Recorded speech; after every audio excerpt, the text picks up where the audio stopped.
listening to the Manscape, a podcast about being a man in today's ever-changing world.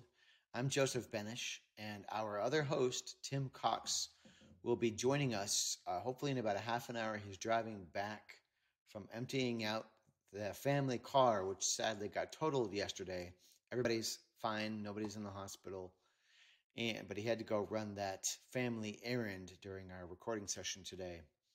So for any of our normal listeners, we're going to flip the script today. We're going to talk about the fun topic, although I think both these topics are fun first, and then we'll talk about the deep dive topic second. But first, I would like to introduce my dear friend, former boss, mentor, good guy, 6 days a week, Jack Lytle. So Jack, if you wouldn't mind, introduce yourself, give us, some of the highlights in a minute or two, if you would, please. Welcome, Jack. Well, thank you very much, Joseph. I'm delighted to be here and this invitation. This is my first occasion to participate in a podcast, so I'm pretty excited to learn how this is done. But yes, I've known Joseph for, I'm going to guess 15 years, perhaps. And my working career has been, I guess, essentially could be cataloged into two larger categories. One is 30 years with a manufacturing company on the operations side of the business, and then the last 15 years or so, I would say, in the nonprofit world, where I had the occasion to meet Joseph in a theater setting where he was in charge of box office and ticket sales, group sales, as I recall. But I have found him to be a delightful individual, leading a very exciting and varied life, and we have had occasion to spend some time together, and each one has been an enjoyable experience for my wife and I. So welcome. I'm happy to be here. Thanks again for the invitation. And Jack, I think, because when I directed Godspell at Theater Works, that might have been 2003. Were you there in 2003? I was. Yes, I was. And so I think, Jack, we're coming up on 20 years being friends. That could be. Time flies. I remember, I don't think you directed the show, but I remember you were acting in one that I still considered to be one of the funniest scenes I have ever seen in live performance. And the name escapes me at the moment, but it had something to do with Shrink. Do you remember? Beyond Therapy is the name of that show. Oh, yes, that's right.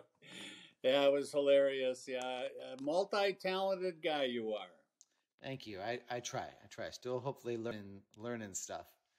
And Jack, I mean, you got a beautiful wife, a beautiful family. I'm privileged to know all of you. So thank you for taking the time out of your day. And you're not even in your house today. You're on a quasi vacation right now, yeah?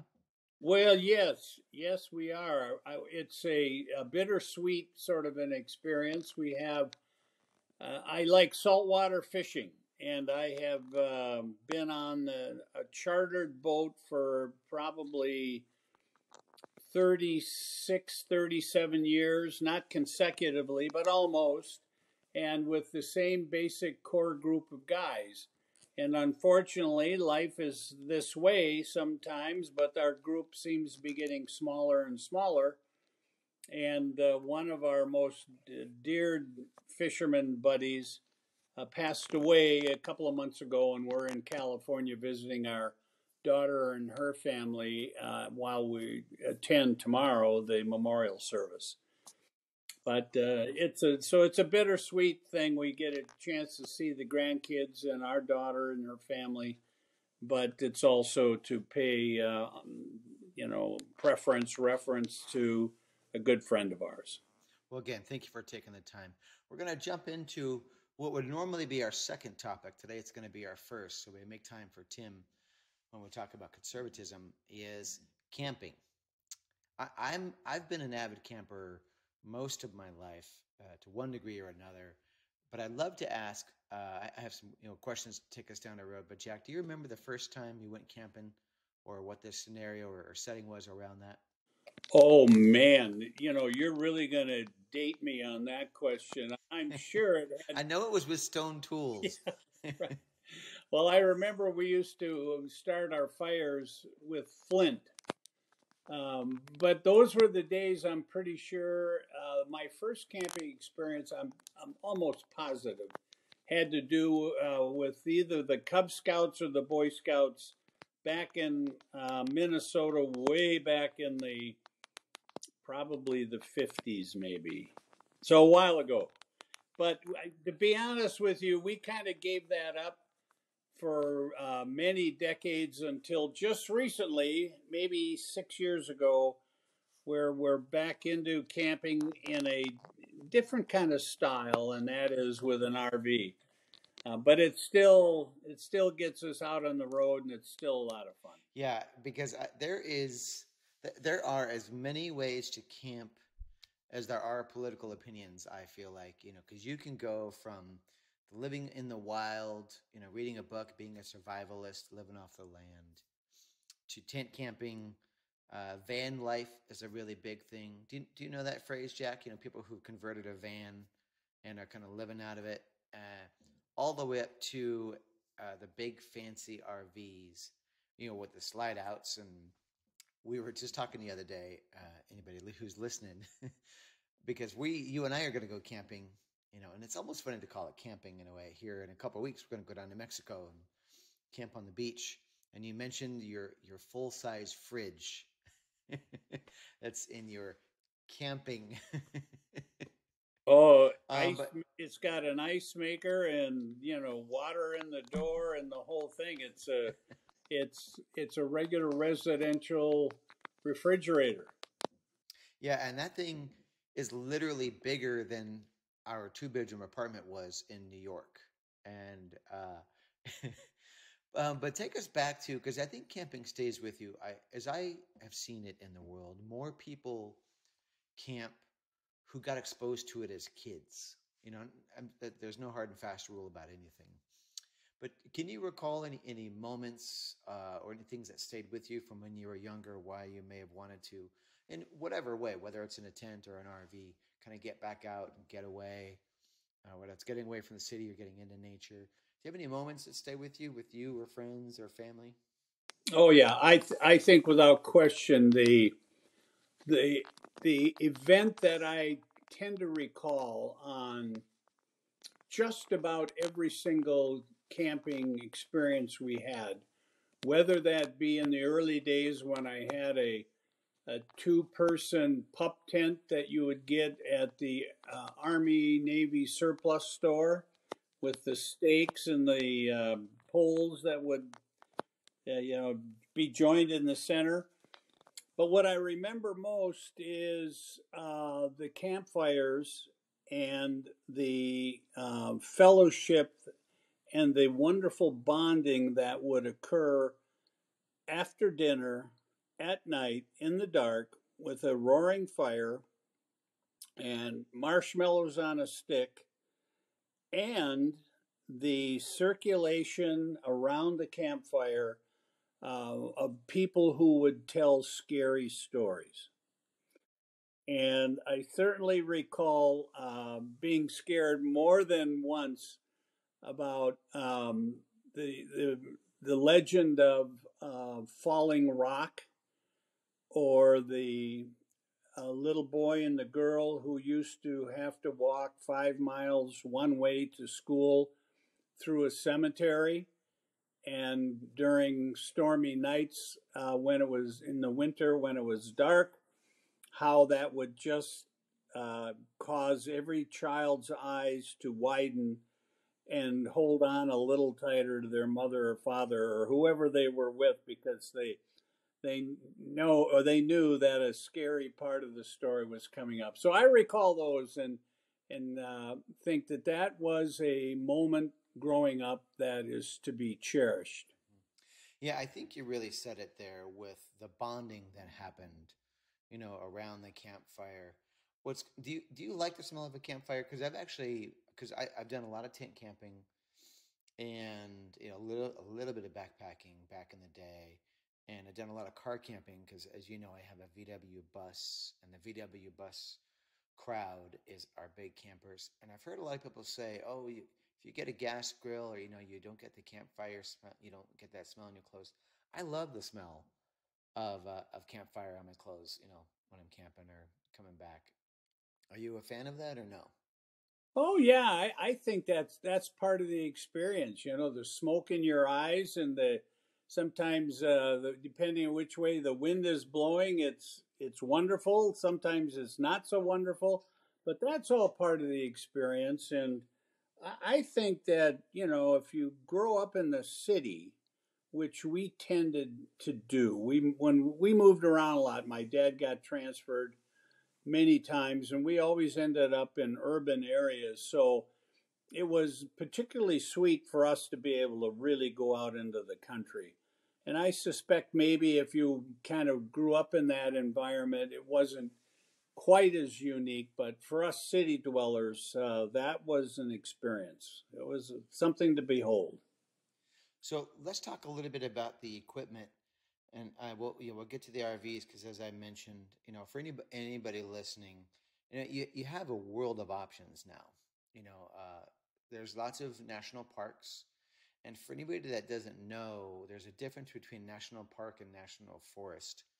This is something I feel like a lot of people don't know, because national parks are where you typically drive in and you pay an entry fee, or you get an annual pass. I get an annual pass just about every year.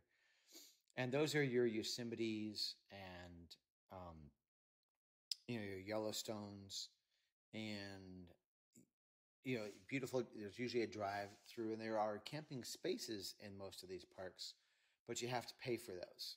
And they can range anywhere from 20 to $50 a night. And you can drive in a big RV, or you can set up a tent. What a lot of people don't know is the National Forest and BLM lands, stands for Bureau of Land Management. Those are both federally controlled lands. You can actually camp for free for 2 weeks, and that's the way that I prefer to do it. Me and Karen, even though we do now tow a trailer, a camping trailer. It's called the Scamp. I don't mind giving them a shout out because we really love it. That you can literally go anywhere for free and camp on public land for free, and that's the way I like to do it. Because also for us, part of the experience is actually getting away. As much as I'm an extrovert and I'm around people all the time and I love people, it's nice to go kind of park, off a beaten path, and set up, wherever you're at. And we've done that in the bus, in the VW bus, with us and just a few supplies, and now we do it in the Scamp. And then there are the campsites. Again, often in national parkland, a lot of state parks have these. Have you parked in many campsites, like in state or national parks, Jack? No, because no, I'd say the answer to that is no. The restrictions in your national park are that I think it's 36 feet. You can't have a rig longer than 36 feet.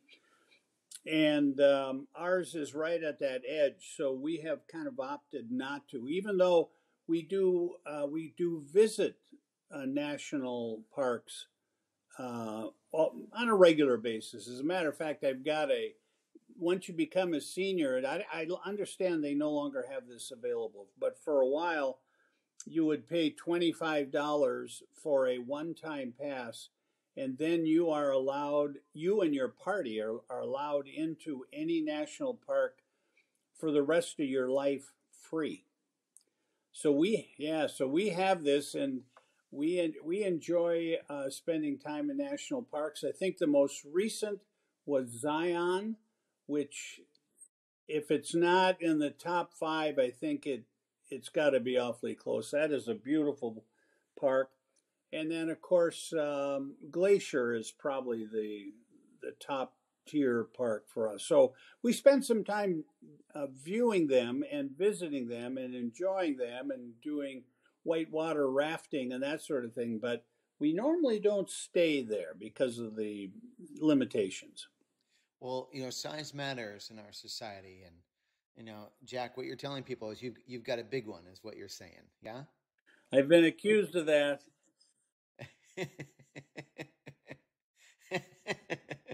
Yeah, so that's actually kind of a pro and a con for anybody listening and looking, to up their camping game. You can take a VW bus just about anywhere, including off road.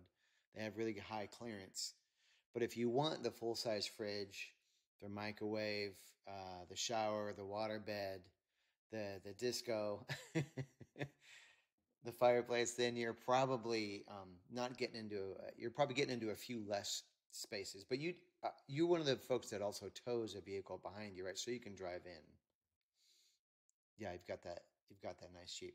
Have you seen? The camping again runs the full spectrum. I remember being. I think I was actually in Zion. I second what you said. A beautiful place to go visit if you can manage it. They call them earth roamers.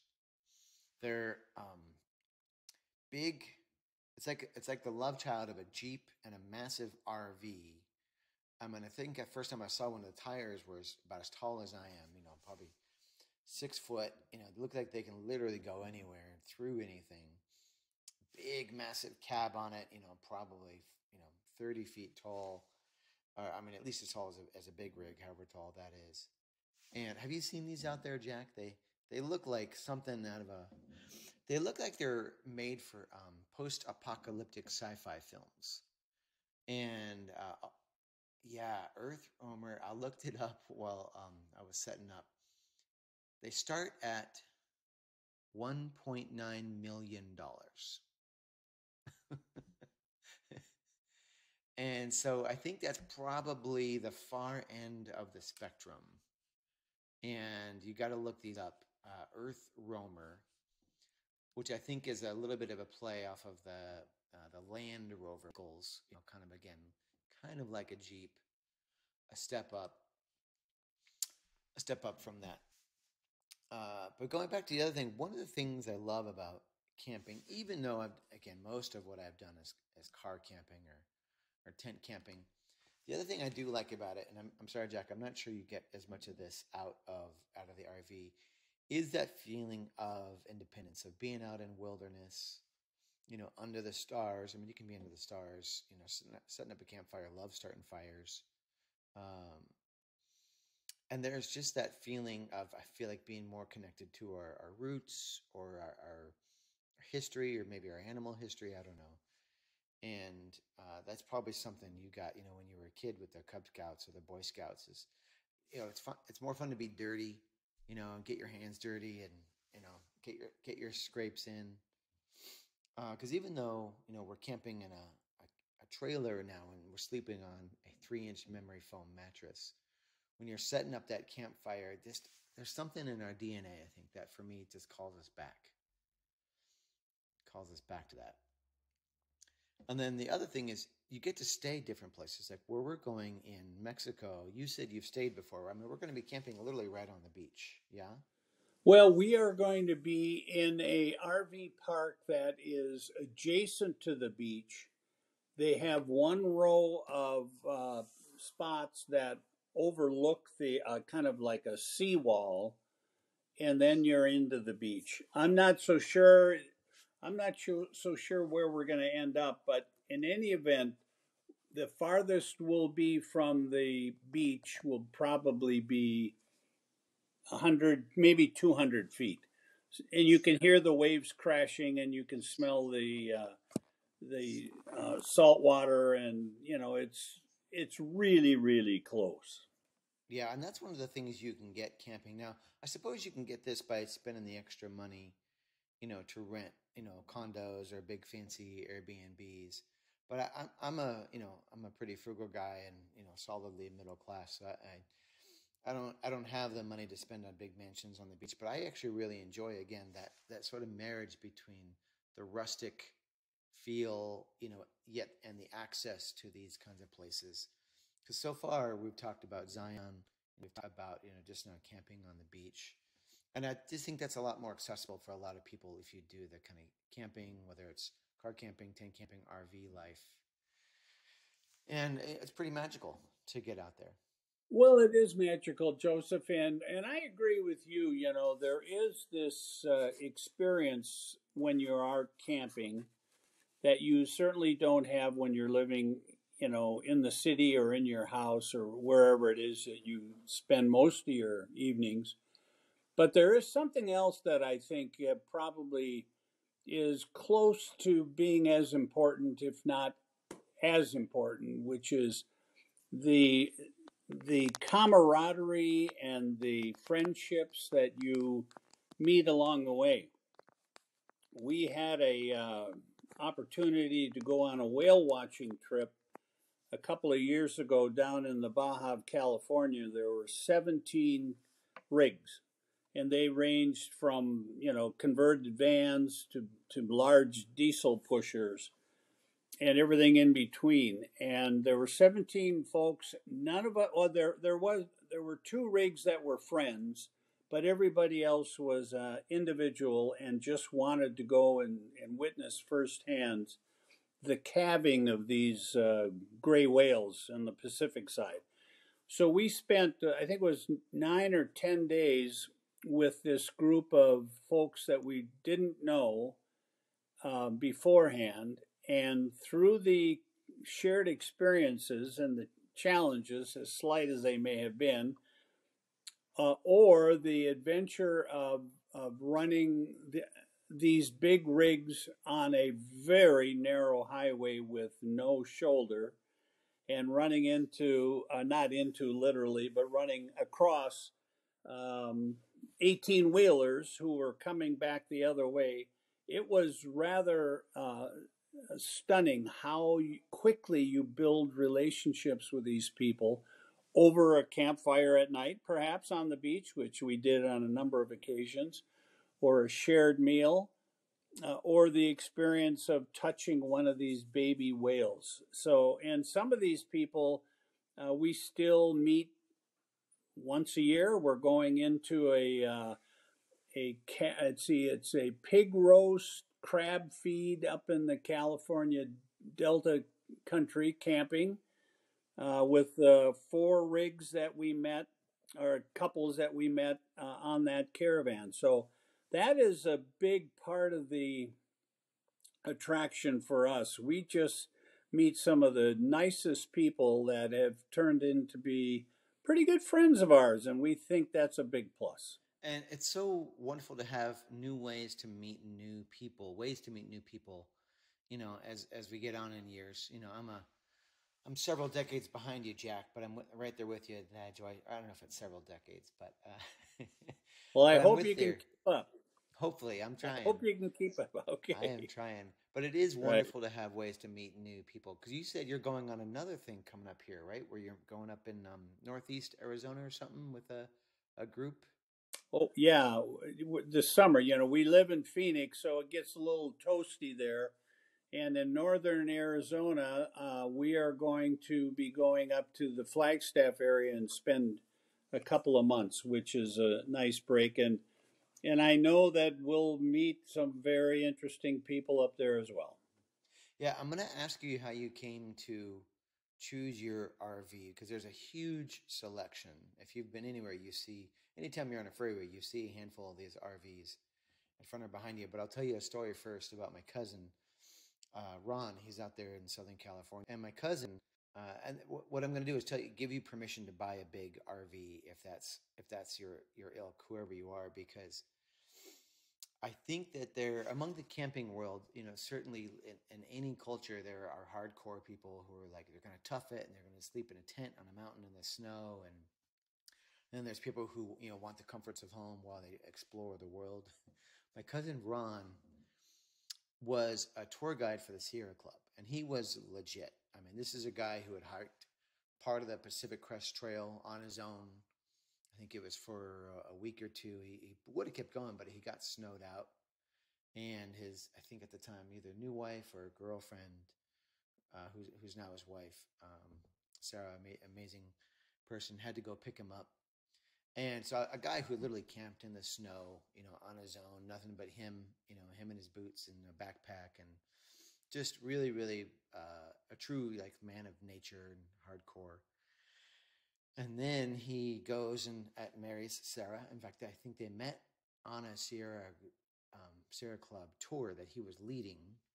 That's how they met, and they fell in love. Got 3 beautiful kids, and now he has. I think it's the biggest trailer you can get before you have to go fifth wheel. I want to say it's also like 36 feet or something, maybe 32 at the lowest. Bunk beds, kitchen. It's one of the ones that now they actually just traded up. It's got an outdoor kitchen. So it's got an indoor and an outdoor kitchen, and air conditioning, heater. Again, all the comforts of home. So there are good reasons to go for that because it's easier to haul around the kids. Their bunk beds are in back. I feel like there's a lock on the door so they can lock them in if they need to lock the 3 kids in. I'm not saying they do if CPS is listening. So I've given him a hard time a few times about that. It's like, hey, man, he went from sleeping in the dirt to, sleeping on a memory foam mattress, with a comforter and down pillows. But what about you? So this is your second RV, and a lot of people would have looked at that first one, including me, and thought, well, man, that's pretty sweet. Why would you need to trade up from one big fancy RV to another? Like, what were the things you were looking for? Well,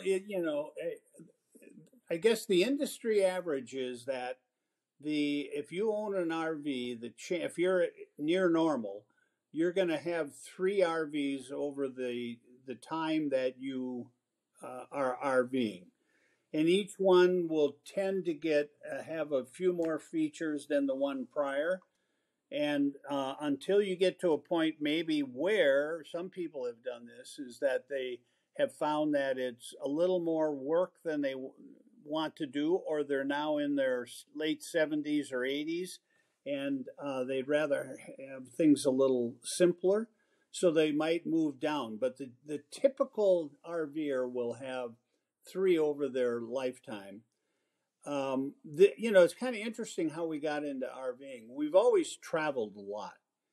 And my wife is from Montana, and she is a real animal lover. So there is no way that we would ever have a house without at least one dog, perhaps more than one. And we used to do road trips and stay at hotels, nice hotels, chains, etc. And we noticed that the pet-friendly hotels would, identify maybe a half a dozen rooms in the back that had not yet been remodeled, and those were the rooms that they would rent out to people that were traveling with their pets. And those rooms, by and large, were disgusting. I mean, it was really bad news. So we figured, well, you know what? We're not going to travel without an animal, and we'd like to have some of the, creature comforts. So we're going to try the RV route. And that was about 7, 8 years ago, I guess now, and have found that lifestyle fits us given where we are in our life stage real well. So that's how that happened. When you first dip your toe in that RV lifestyle, at least for us, we wanted to make sure that we liked it.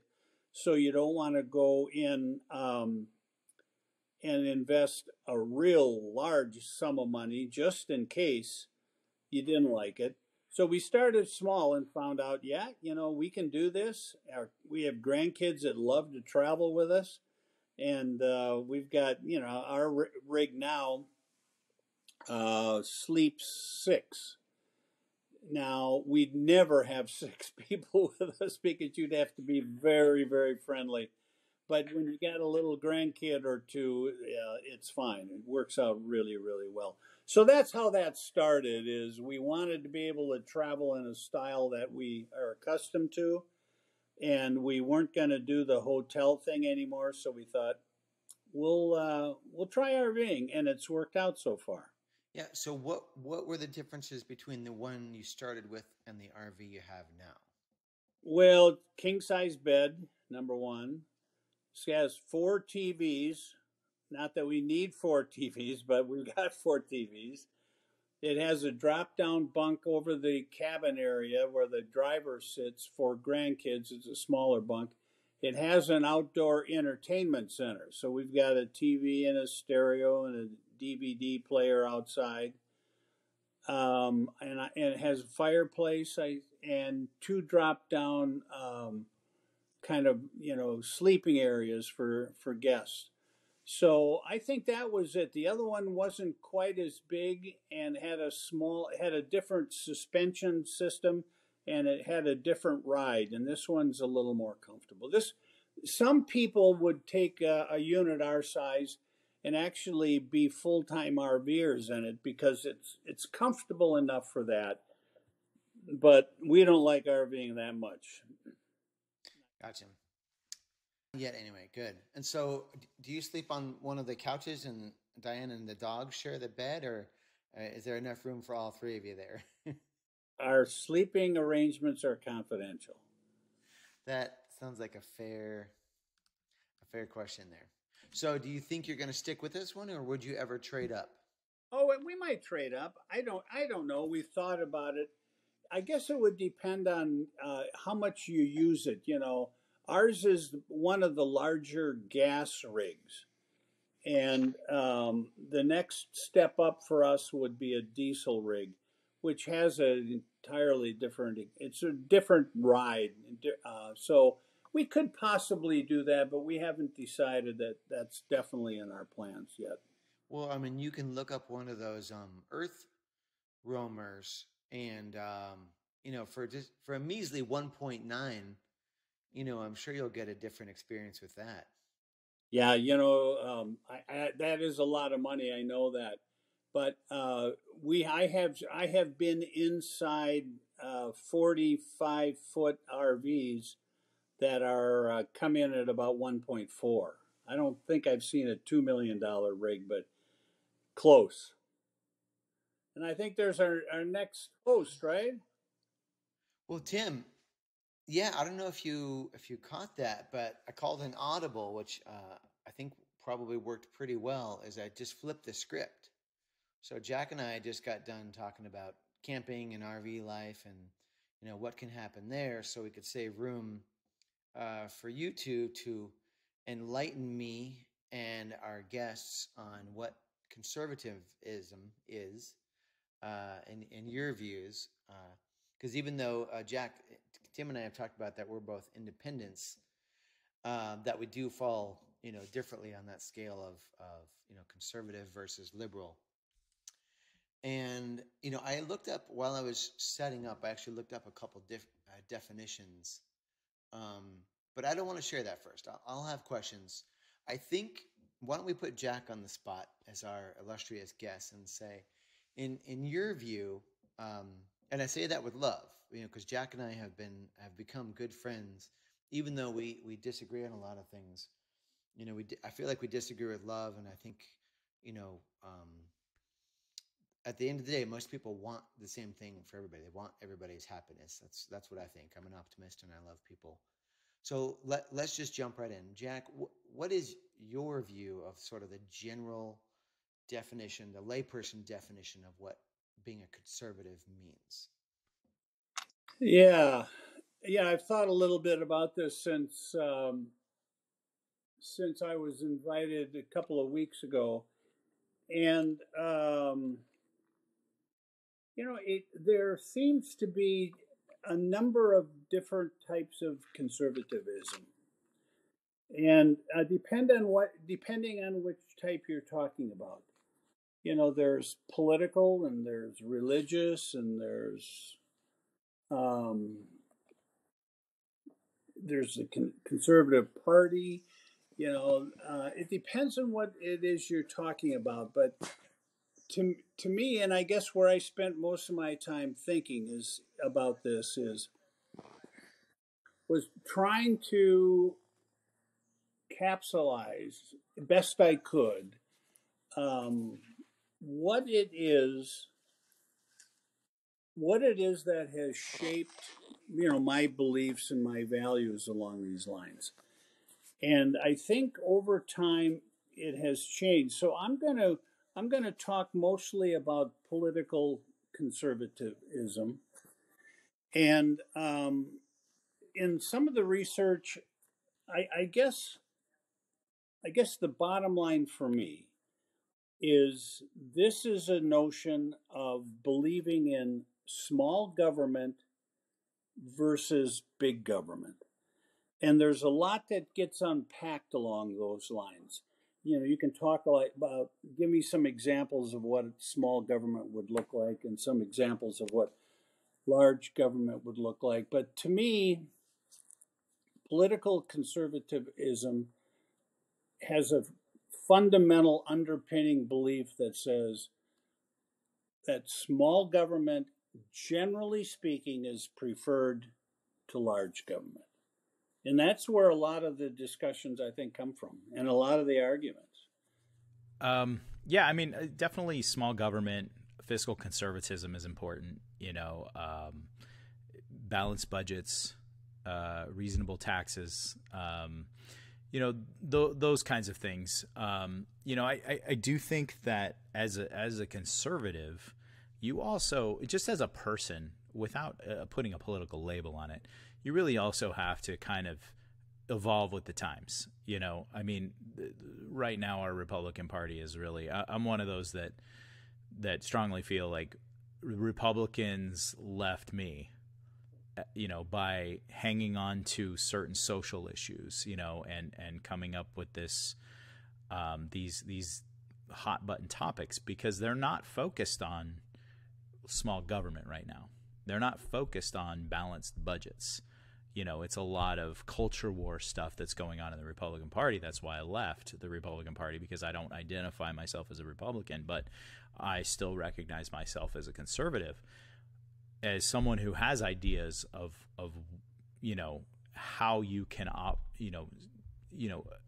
have some kind of attrition to government, and without having to sacrifice certain things, shrink it up a little bit, have some fiscal conservatism, have some balanced budgets, take people off of, entitlement programs, off of the government's dime, so to speak, and look at those things as incentivizing corporations who are huge lobby in government and primarily funding both parties, and so to the extent to where they can make phone calls and say, hey, let's vote against this, vote for it, and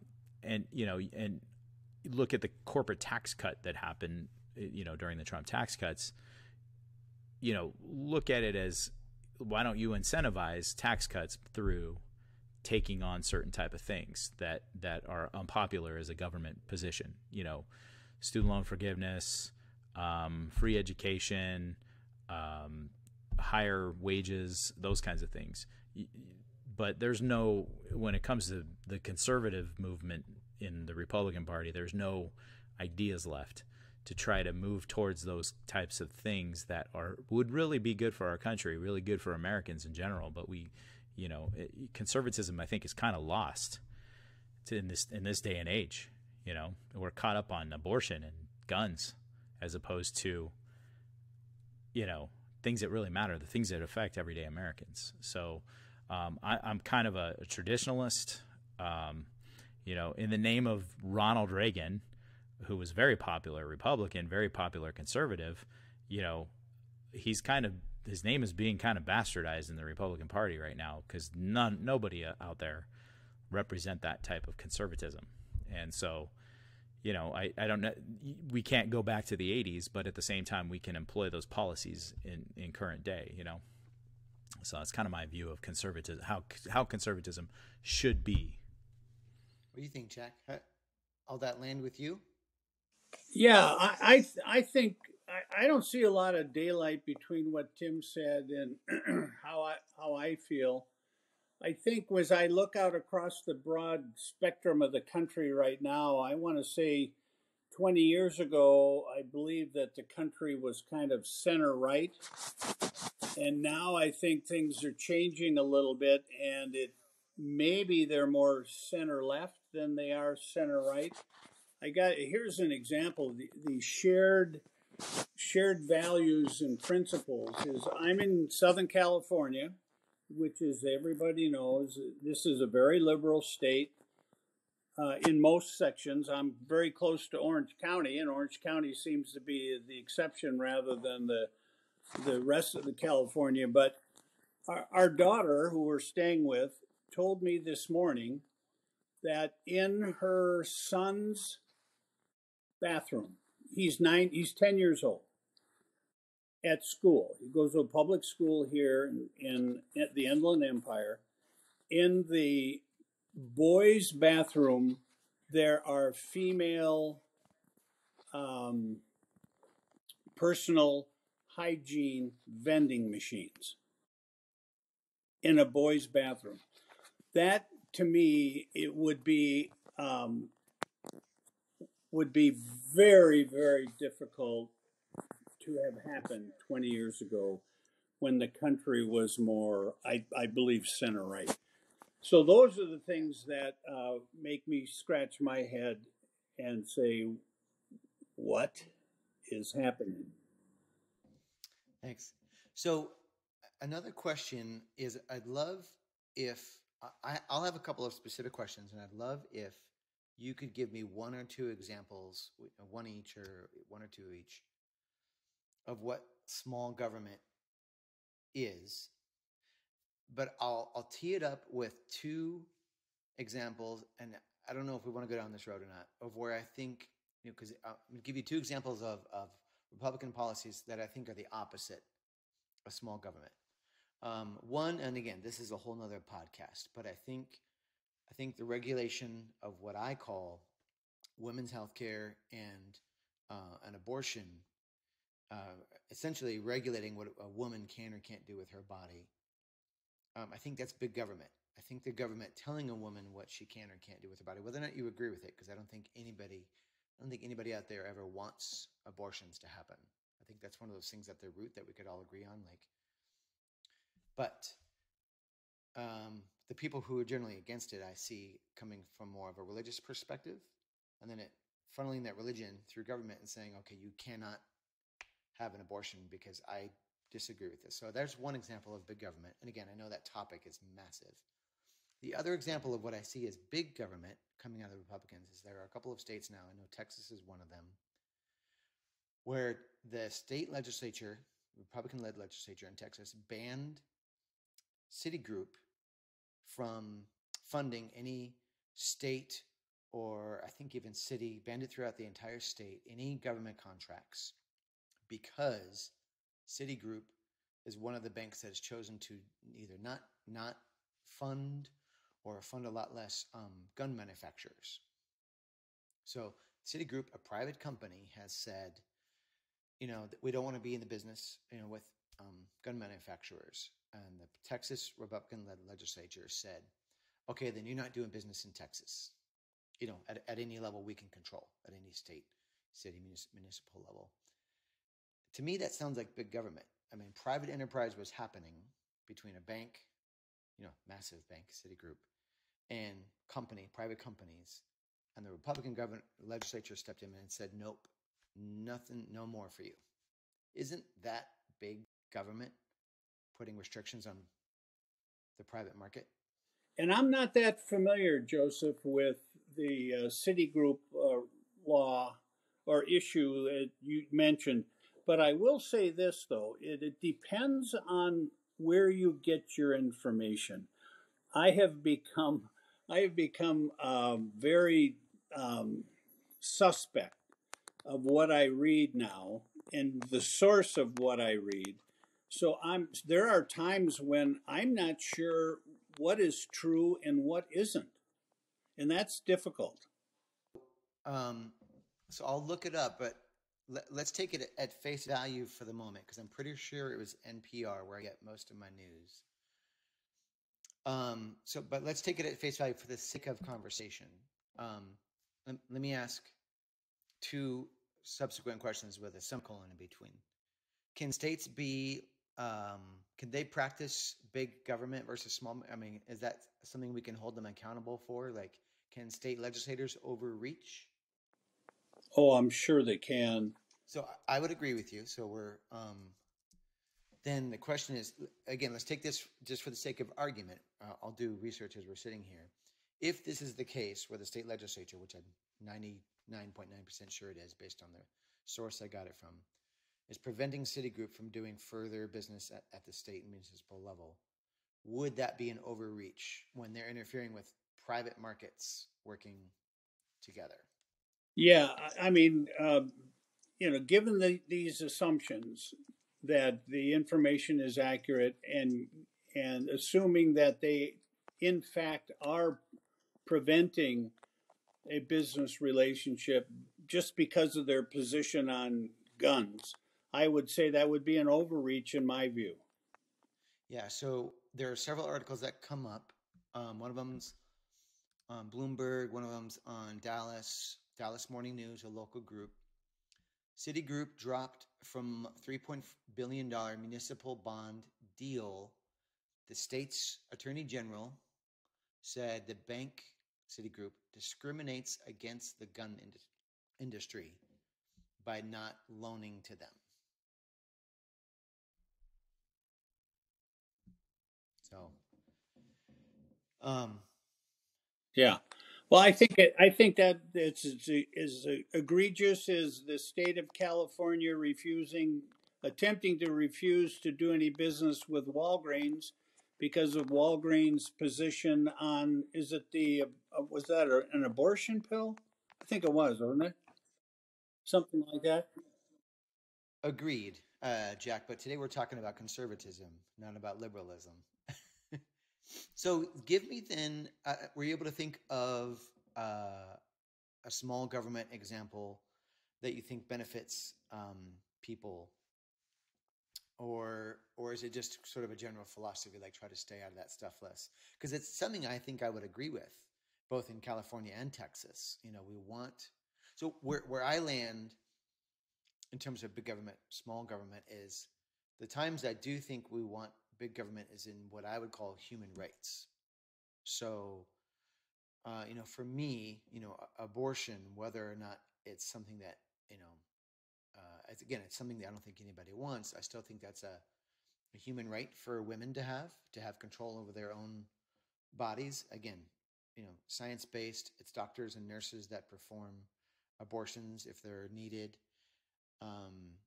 It typically tends to be religious-driven views that come in and say, conception starts at life can start at conception. So for me, that's an example of big government. But I think I agree with the theory or the philosophy of small government on its face. But of course, that takes, I think you even said this, it takes so many different versions and iterations across the country in every state. It's one of those things that's nice to say, like many things that I say are really nice, but how it's executed depends. So, Joe, I think we're probably saying that we agree more than it appears, but there's a congressman, I think he's out of Texas, his name is Mike Johnson, and he put together in 2018 a kind of a white paper called The 7 Core Principles of Conservatism. And it's really interesting when you kind of check off some of these categories. And if it's okay, let me just recount them for you real quick.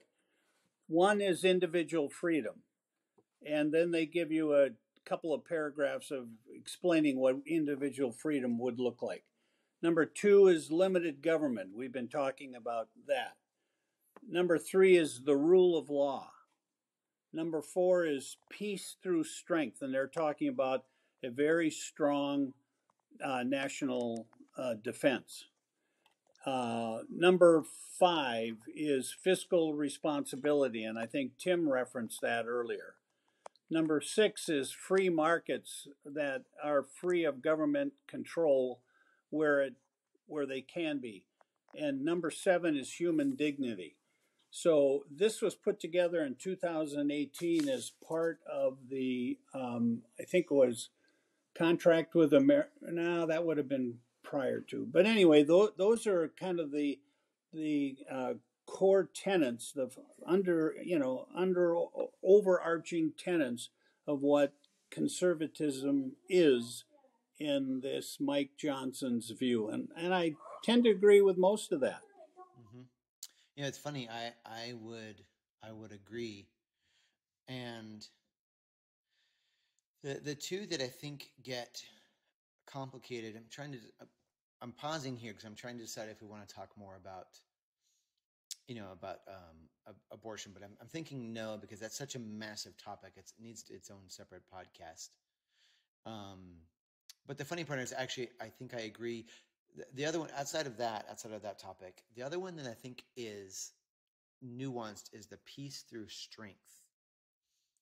Because where I land, I see us more as a global community, and sometimes I feel like nationalism can take a nasty turn, and has been, certainly nationalism or tribalism has been, at the core of many, if not most, or if not all, wars in history.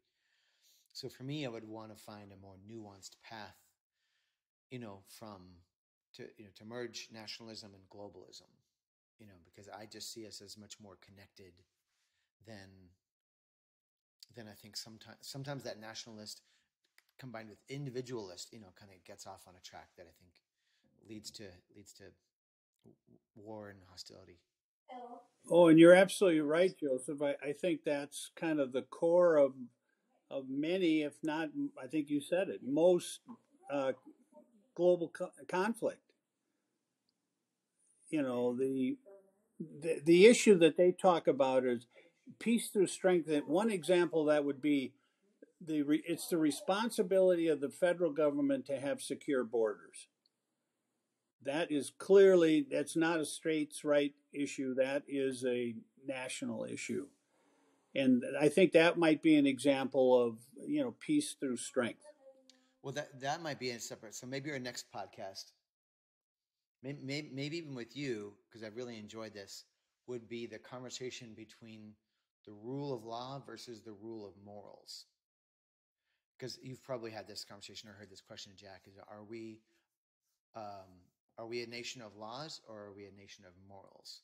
Because we know historically those have been separate, and maybe still are in many cases, because the laws are made by the winners, the people in power, and people. It's in human nature to make rules that benefit yourself. That's, I don't know if any humans can escape that trend or that feeling, but that's probably a really good podcast. The difference between the rule of law and the rule of morals. Jack, I think it's like Tim's having connectivity issues. His internet in his neighborhood is questionable at times. I want to thank you so much for agreeing to share your voice, your wisdom, your jokes. If you ever hang out with me and Jack, we razz on each other a bit. He's older and wiser than I am, but I'm younger and more handsome. So, and thank you so much. Any closing words on camping or conservatism, or? No, I just thank you for allowing me to be your token conservative on this group, and I feel like you handled this with the utmost of sensitivity and professionalism. So I thank you for letting me participate. And it was nice meeting Tim. I look forward to meeting him again or seeing him again. Yep. So you'll see him again, I'm sure, at least online. To our guests, that is our view of the Manscape. We'd like to thank Jack Lytle for taking time out of his life. And Jack, we wish you and your family, your extended family, peace and love this weekend. So tune in next week. Our next topic for everybody's viewing pleasure, listening pleasure, is going to be talking about traumatic brain injuries and poetry with Jason Lawley, poet extraordinaire. But first, if you like what you're hearing, tell a friend, share this episode, leave us a kind review. Don't forget to follow us on Instagram and Twitter at the Manscape Pod. And if you want to reach out directly, we'd love to hear from you. Email us at themanscapepod@gmail.com. That's been our view.